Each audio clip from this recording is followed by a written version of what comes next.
with a little bit of reflection. We do that some of the time on what we've studied about David, and then what was something that you felt like was some part of what we studied that really stood out to you. We'll do that, and then we have chapter 23, which is 2 Samuel 23. It says the last words of David, but it's not the very last words of David. It's toward the end of his life. Mostly talking about the deeds of the mighty men, or we talked about the Navy SEALs or whatever, his warriors and leaders. And then in chapter 24, we'll be studying about the plague that followed the census that David called for. And so we don't have a huge amount of material like usual. Usually it's 100 and something verses to cover, and I feel like we're running on a treadmill or something to get through everything in the amount of time that we do. It's not as challenging today, so we do have a little bit more time. So if someone would like to volunteer to give us the story of what's been going on, and if you don't mind going back all the way to David's childhood, hit the big things, if you don't mind.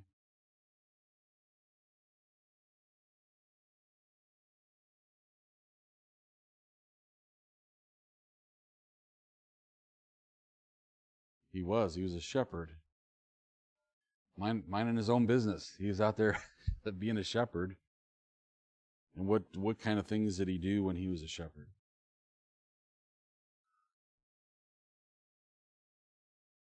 Mm-hmm.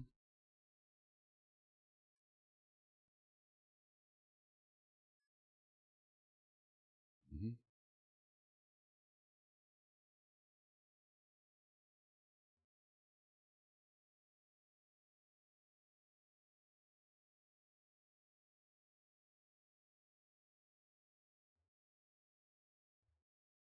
I was going to say, would you mind writing that down and sending that to some of the leaders that we have? Yeah. Well, that's a great point, because sheep, how much do sheep look out for themselves? How much do they do to provide for themselves, or to, yeah. So, mm-hmm. Yeah. And they smell bad. That's another thing about them. Till they get their wool taken off, and I think they might smell good temporarily. But yeah, maybe so. Okay, so what age was David when he was a shepherd? You may remember. What age was David when he was a shepherd?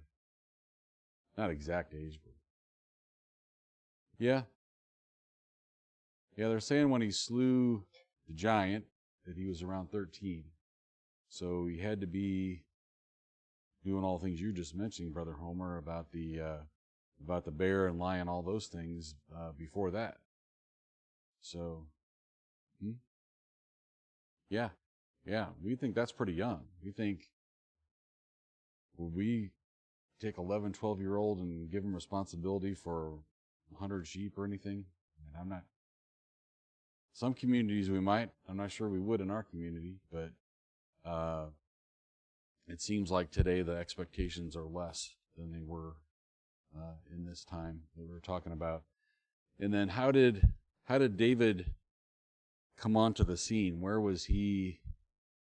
He was out in the middle of nowhere as a shepherd. How did he even get discovered by anybody? What happened to him that?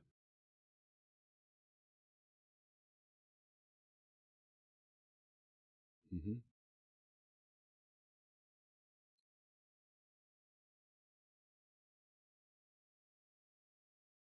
Mm-hmm.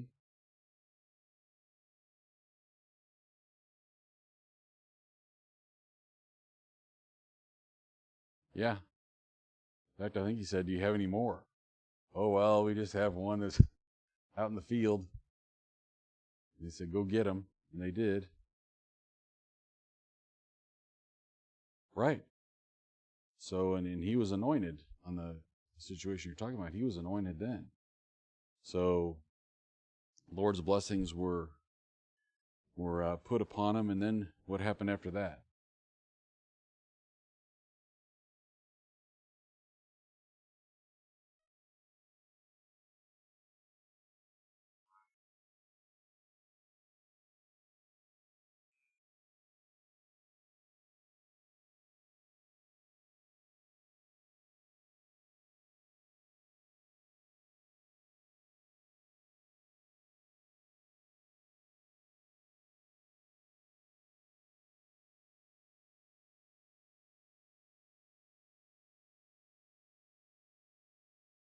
Mm-hmm.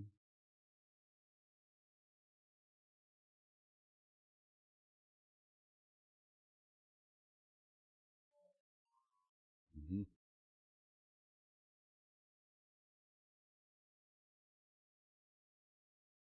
Mm-hmm. Mm-hmm. Yeah.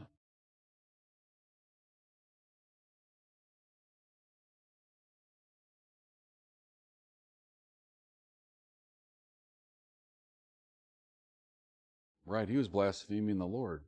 Goliath was. It wasn't just defaming Israel as a country. He was defaming God as well.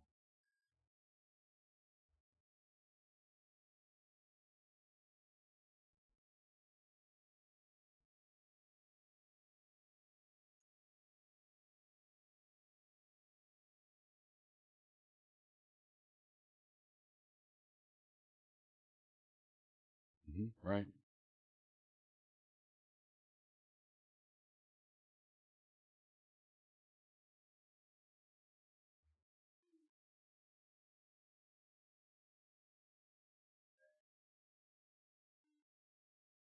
Mm-hmm.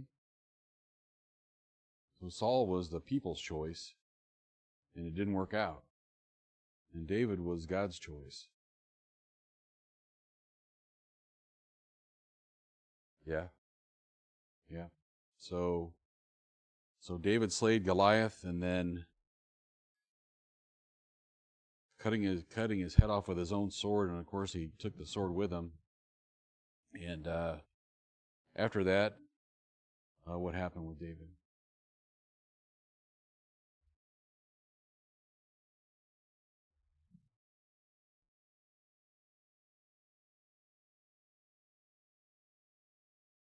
Mm-hmm.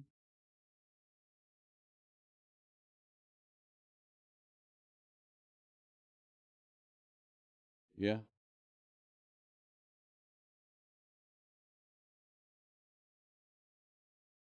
Mm-hmm. And David had even opportunities to kill Saul, but he never did because he knew he was the Lord's anointed. And that whole time that he was running away from Saul, he was learning. He was learning how to get away from people. He was learning how to run and hide, how to we don't think about it too much, but you don't move for the sake of moving, you move in reaction to hearing information. And so he had a great network of communication across the country as far as what were the location of the forces, what was going on with Saul.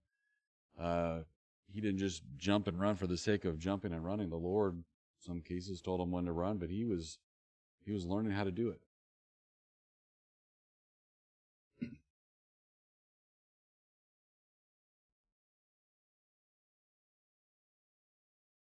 Right.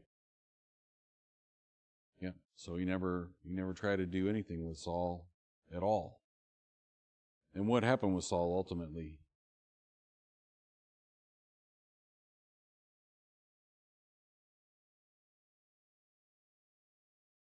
Hmm.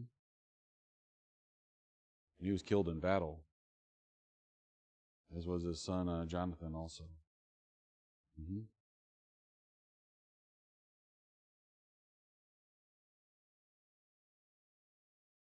Yeah, that's right.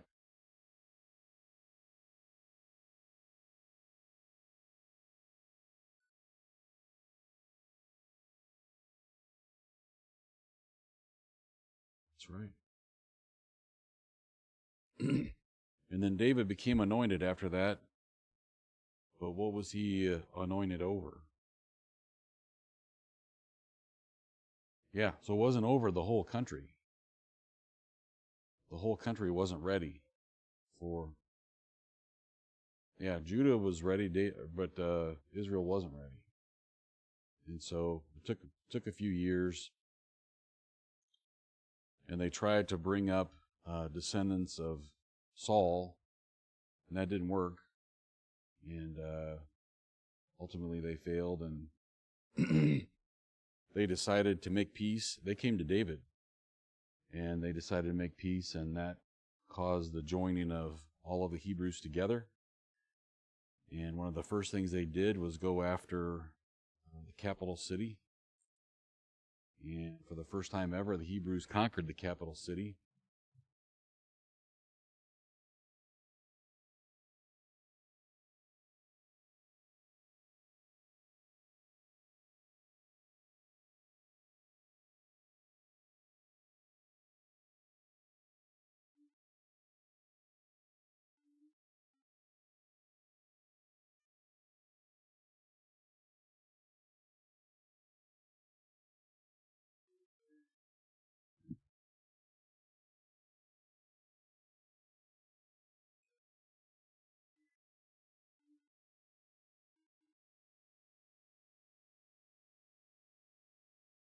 Wow.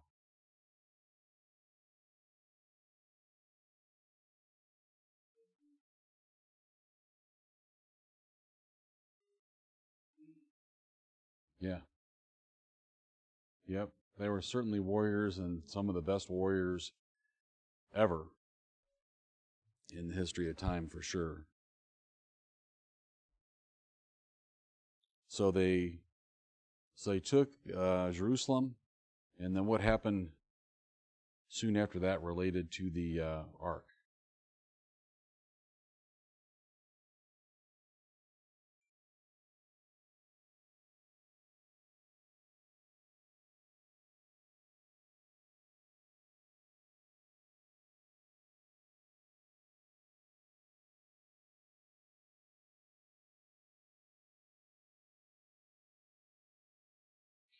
Yep.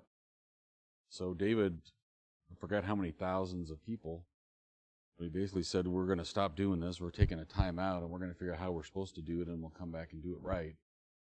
And so the Lord blessed him. So as you said, David did things wrong in his life, but he seemed to be quick, relatively speaking, to turning things around and getting it set right. And so we went through a period of time where they battled so many of the countries that were around about. They battled the Philistines, of course, but they battled with so many of the other adjoining nations. Still are.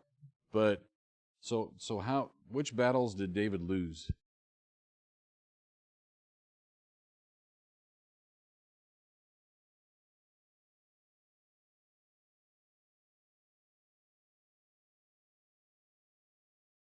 He didn't lose. He didn't lose. That was the thing. He didn't lose. He lost the battle of sin. He lost that battle. But as far as the battles with the other countries, that's why he was feared so much by the other countries. Is he won? We went through all the details, but they did everything they could to try to beat the Hebrews. They got mercenaries together to try to do it. They had multiple countries teaming together, and they couldn't do it because the Lord was blessing them and watching over them, and they had the victory. There was one time that Joab disengaged from a battle because they had accomplished part of it, and so we went back and said, yeah, we'll come back and take care of the rest of it later. So they weren't really defeated at that time. It was more or less they just stopped fighting to regroup, I believe. So they went through all that time, and as we said, and here in chapter 23, they describe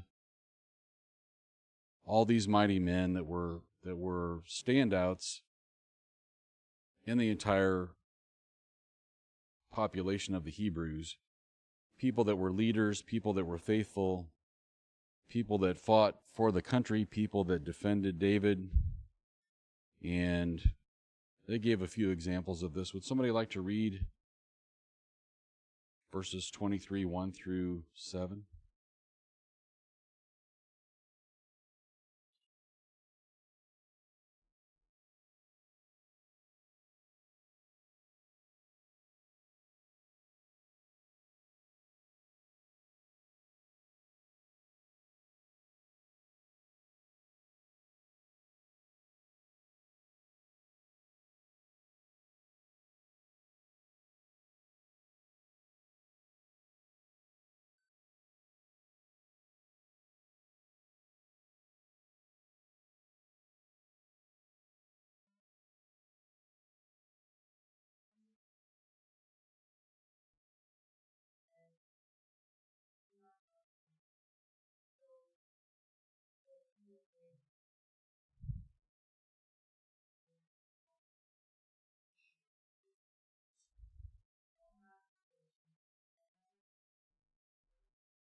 Thank you, Sister Helen. So here is David. We remember the psalm from last week where he was worshiping the Lord and giving the Lord credit for everything. He is continuing that here. And what he is, he's praising God as the righteous ruler, and he brings up the covenant that the Lord made with him about his kingdom shall last forever, because the Messiah will come out of his family, so out of the tribe of Judah and out of David. And he had faith that the Lord would follow through with that promise, even though he would never see it, obviously, while he was here on earth.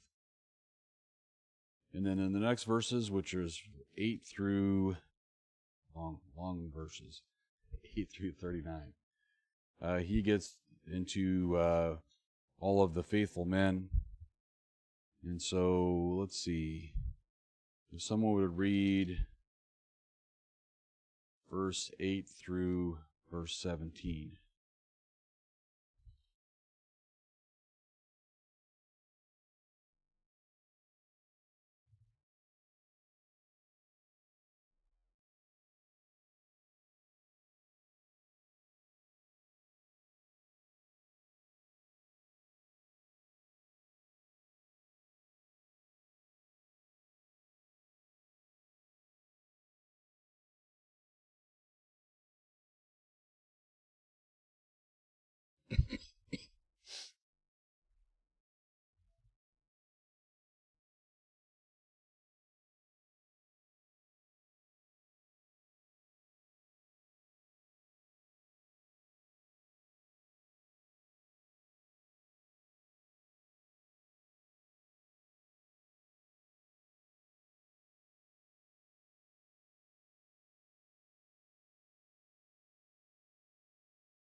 So they were definitely heroic, and they were definitely following the Lord's guidance.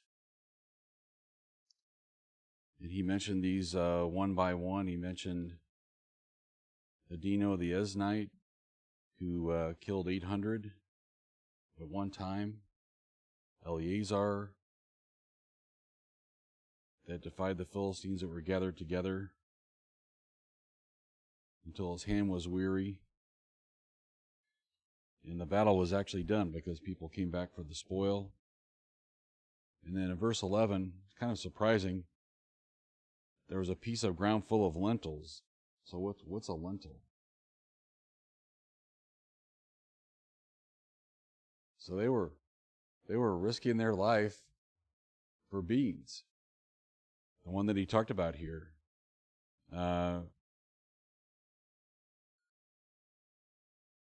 Right. So they didn't think about things the way we think about things. If we saw a field full of beans and somebody wanted to fight us to the death, we might say, just go ahead and take some beans. we might just say that, right? But they were faithful to the Lord. Yeah.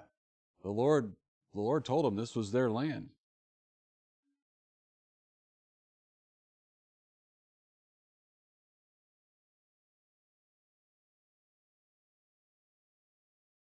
Yeah.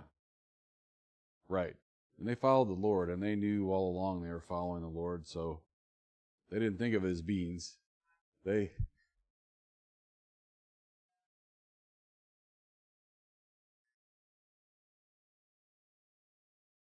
so if Brittany wanted to fight you for the beans, you would say, "Oh, okay." So you shared. That's probably a good idea. Good idea. Okay. So so here he was defending all of it against them, and then later we see the troop of the Philistines pitched in the valley of Rephaim, and that's where David longed for a drink from the water of the well of Bethlehem. And you know it wasn't a command that he gave. He was just, yeah, I wish this. And suddenly it just became something everybody did, not everybody, his three bravest men decided to do. So they went off and did it. And then when he brought it back, he offered it to the Lord instead of taking it for himself, which was a credit to him following the Lord. And he also gave credit for those that were faithful to get it for him, that he said he wasn't worthy to drink it. And so he was obviously being obedient to the Lord during that all of that time. Okay.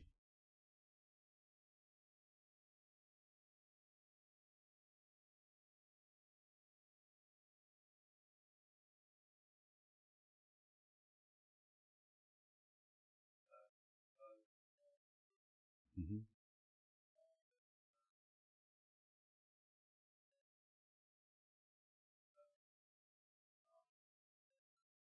Mm-hmm.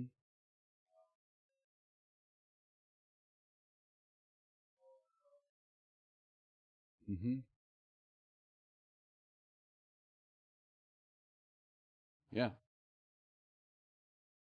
Right.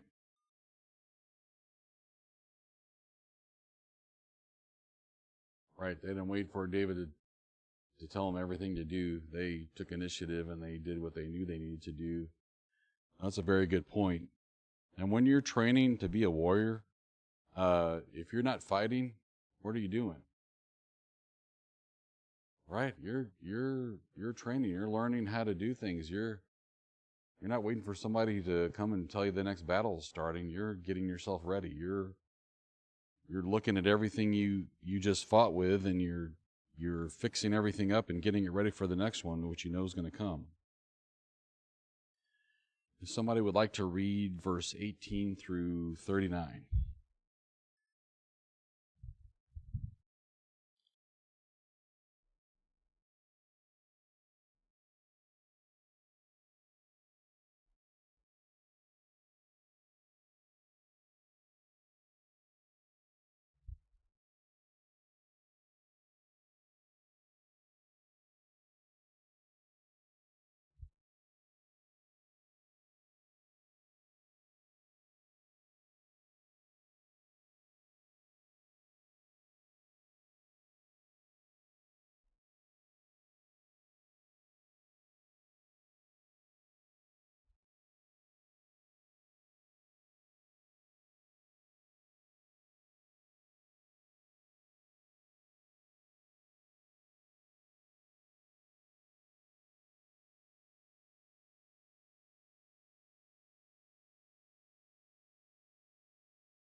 39.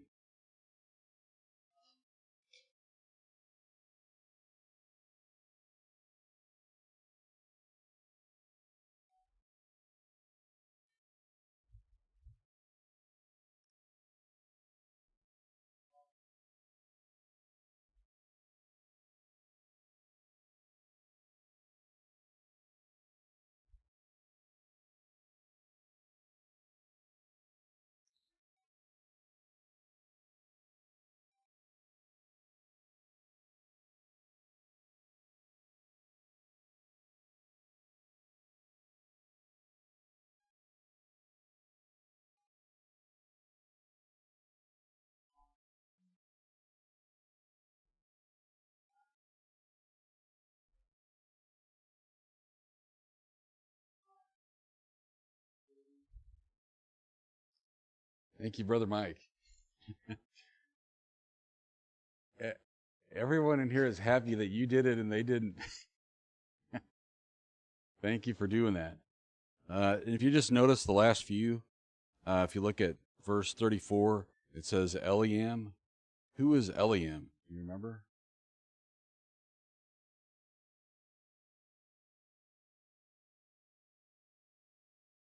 He's the father of Bathsheba. Yeah. And Ahithophel, who was that? That was David's trusted advisor that went to the other side and committed suicide when his guidance wasn't followed by Absalom. And then down at the end, of course, is Uriah. So he's recognizing all of them and their contribution. And I think he's done it before, but I think he's really trying to say he didn't do it on his own. He led a group of people that were successful. These were the ones, the 31 that were mentioned. These are the ones that were the most outstanding in terms of their accomplishments. He was fairly specific in some cases on some of the things that they had done. But the message is that the Lord not just worked through David, as Brother Jacob was saying, they were obedient as well, and the Lord worked through them and blessed them in all these situations. You're not going to slay 300 people without the Lord blessing you and watching over you. So that was outstanding as far as the skillfulness and the accomplishments of all these warriors. And they weren't just warriors in name, but they were warriors as a job. This was their job, and they did it very well.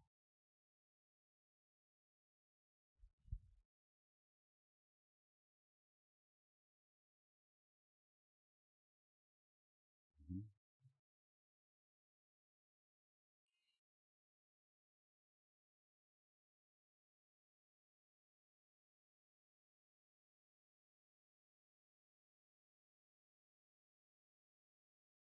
Mm-hmm.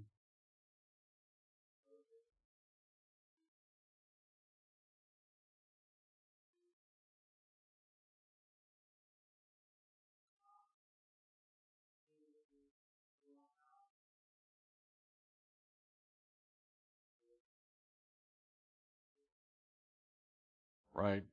And David couldn't do it all by himself.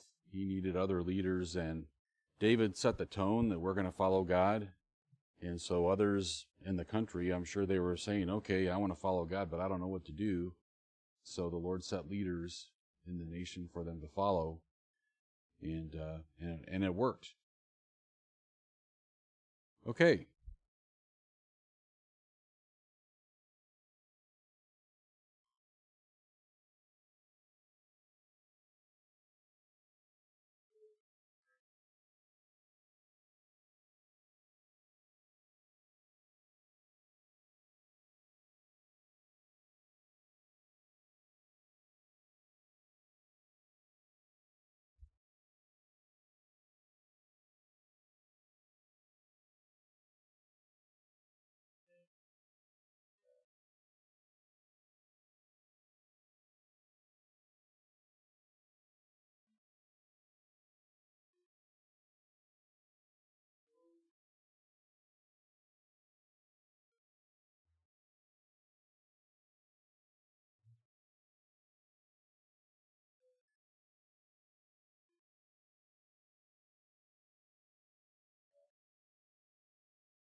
Mm-hmm.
Mm-hmm.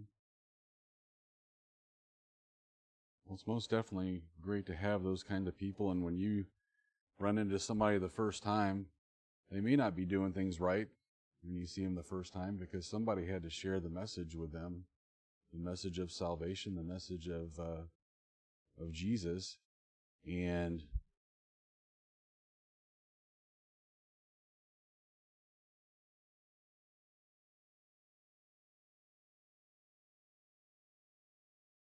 right.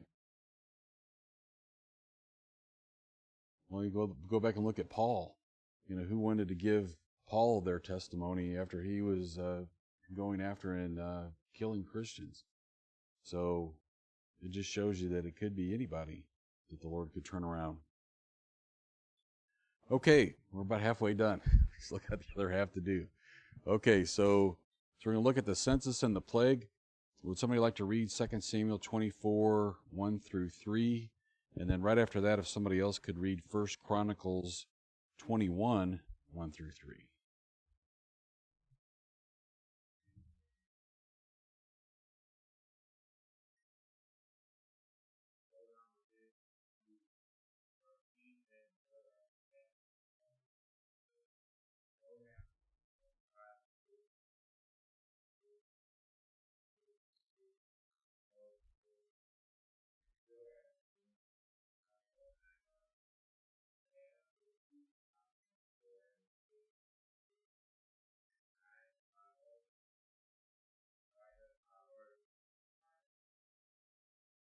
Okay, thank you, Brother Homer. Who would like to read 1 Chronicles 21, 1 through 3?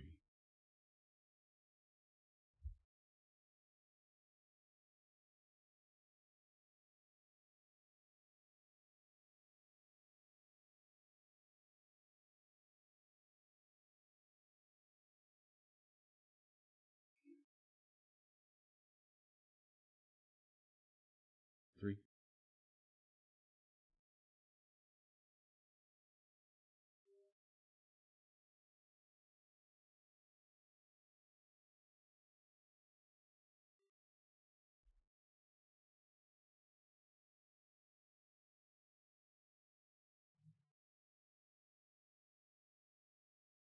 Thank you, Sister Cheryl.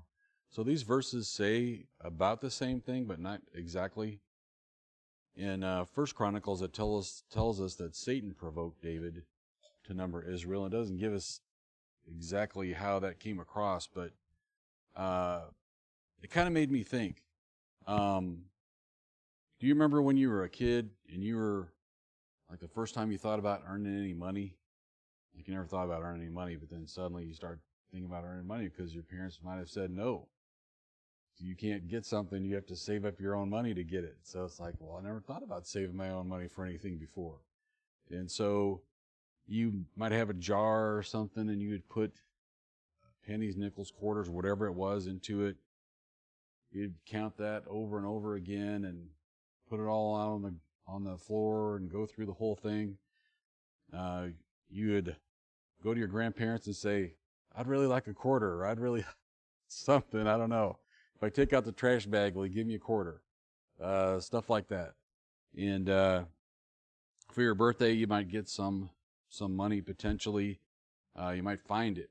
If you like cleaned out your room, you might find some. If you looked in the couch cushions, you might find some. You never know. You find a little here and there. And then, I kind of talked about my brother here. So we live close to a golf course, and at the end of the street, my brother would go into the creek and find golf balls, and then he would take an egg thing. He'd clean them up and put them in there, and he'd sell them for a quarter a piece or whatever.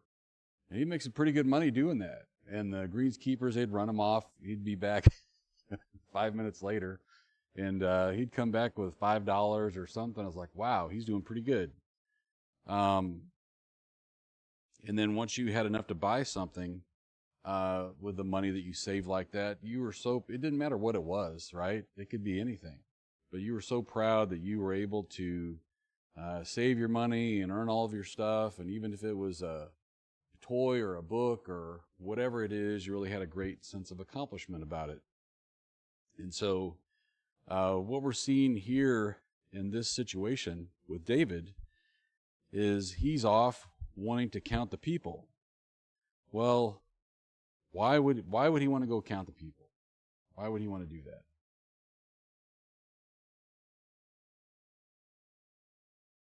Right. So he wanted to go count the people to see how many warriors he had, and why would you ever want to do that?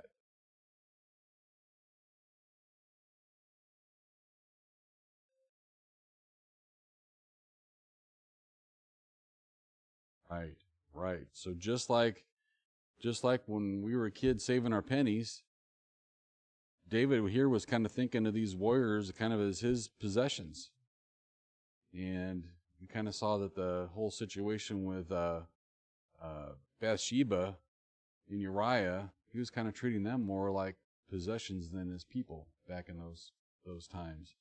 And so we're following David as he's considering that he needs to number the people, and for the job that I do, one of the things that we have to do sometimes is we have to go do an assessment on a country, and they'll say, hey, how would you like to work on whatever, and fill in blank, and you can name any country you want to name.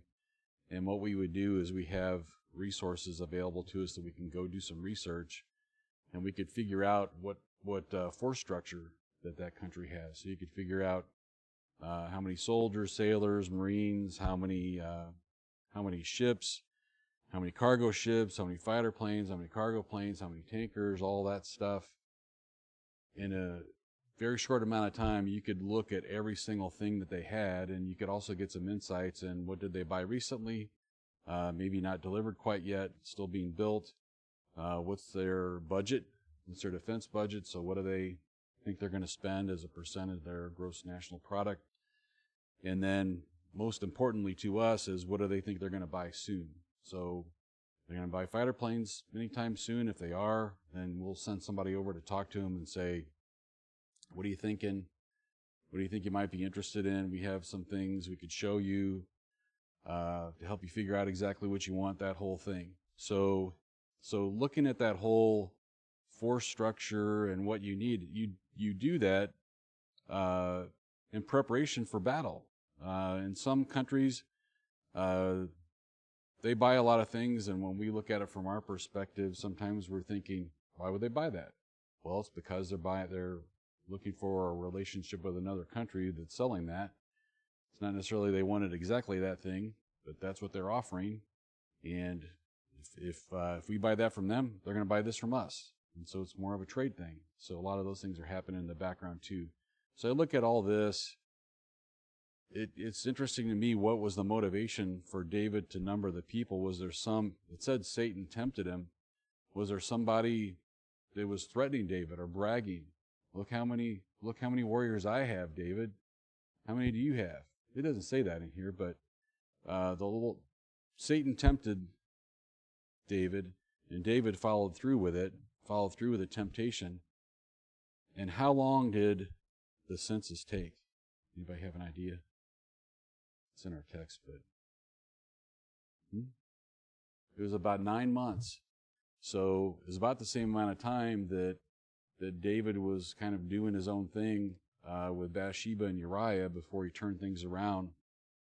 And Nathan confronted him, and he repented of that. So in this situation, doing a census, they couldn't get on their computer or fill out the form and all that sort of stuff. They went out, they had all of his men go out and do this counting. It took 9 months to do it, and he was looking for all the people that could be warriors. And so the reason for it, and we see already in the very beginning of it, Joab, and sometimes I think of Joab as somebody who jumps from one side of the fence to the other side of the fence. At one time, he's like one of the biggest challenges you have to deal with, and at the other time, he's right in line with what the Lord wants, and he's telling you, don't do that because the Lord doesn't want you to, and that's this situation where he's saying in verse 3, 24 and 3, and Joab said unto the king, Now the Lord thy God add unto the people how many soever they be, 100-fold, and that the eyes of my lord the king may see it. But why doth my lord and king delight in this thing? And so he's asking, why are you doing this? The Lord didn't ask you to do this. Why are you doing this? But the king decided to move forward with it, and so they did.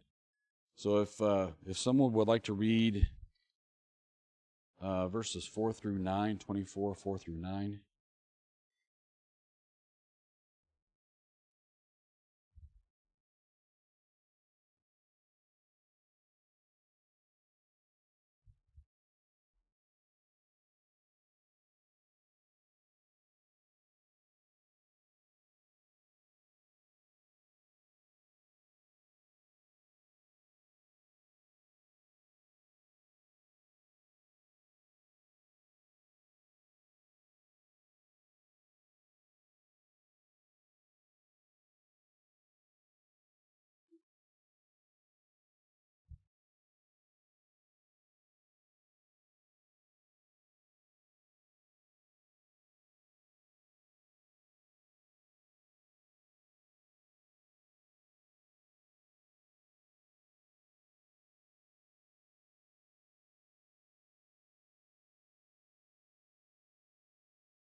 Okay, so this is a lot of counting. That was 1.3 million warriors.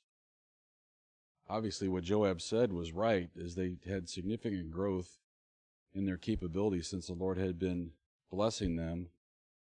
And this was the conclusion of the whole effort. And I can't help but think that the people were thinking, okay, so what? We just numbered 1.3 million. What are we going to do? Who are we going to go on to battle with? Who are we going to conquer? What's next? And if somebody would like to read, let's see, verse 10. Let's see.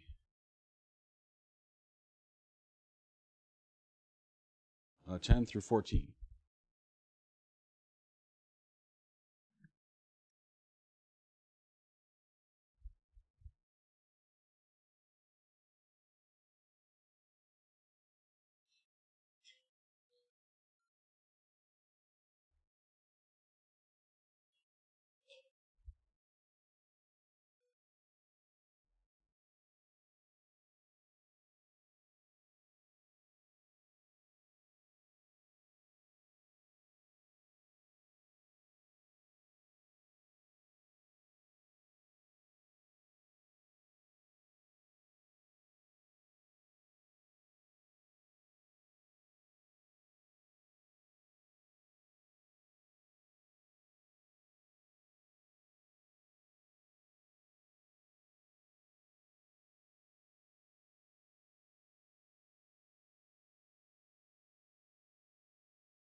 Thank you, Brother Jim.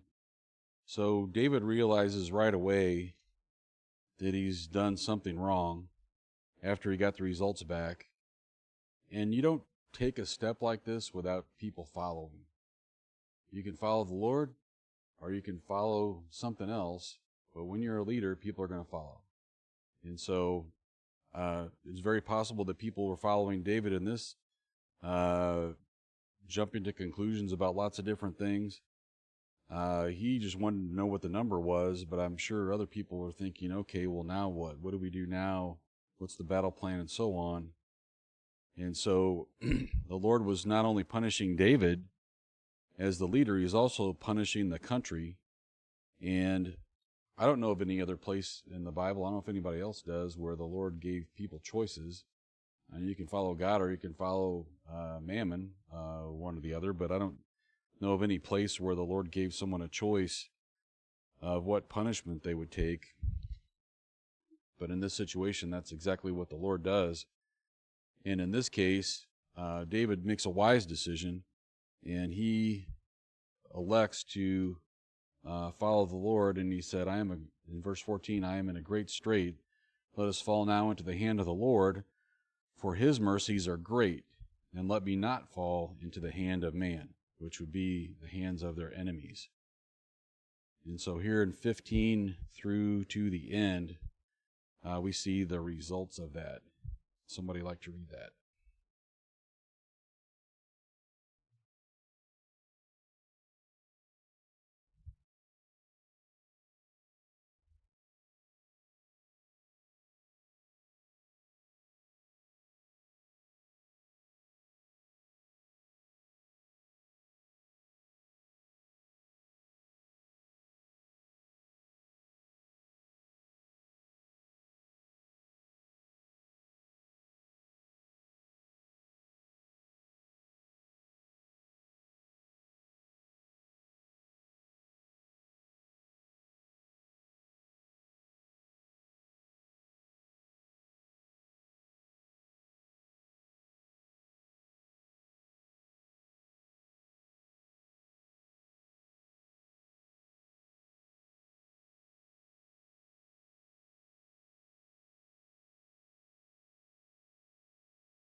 Thank you, Sister Joanne.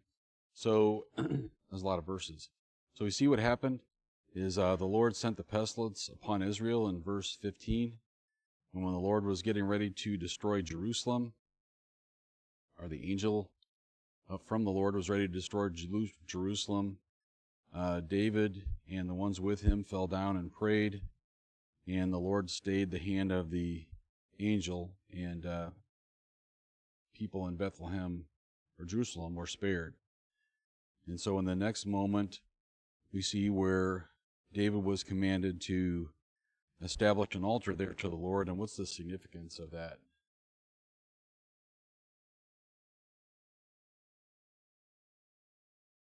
Right.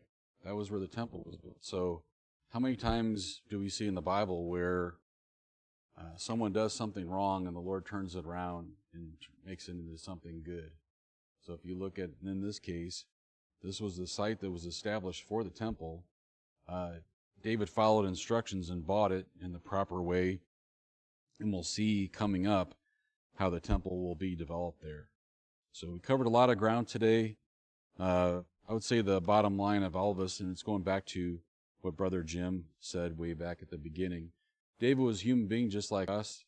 We make mistakes all the time, and at the end of our life, how will they write our story? Is that when we strayed from the path that the Lord wanted us to follow, did we realize it? Did we repent and we turn back to God and follow God, and all the people that were following us, did we lead them back to the Lord as well? I sure hope that's what they say about me, and I know I have to work on that every single day. That's our long lesson for today. Sorry, kept you a little bit longer.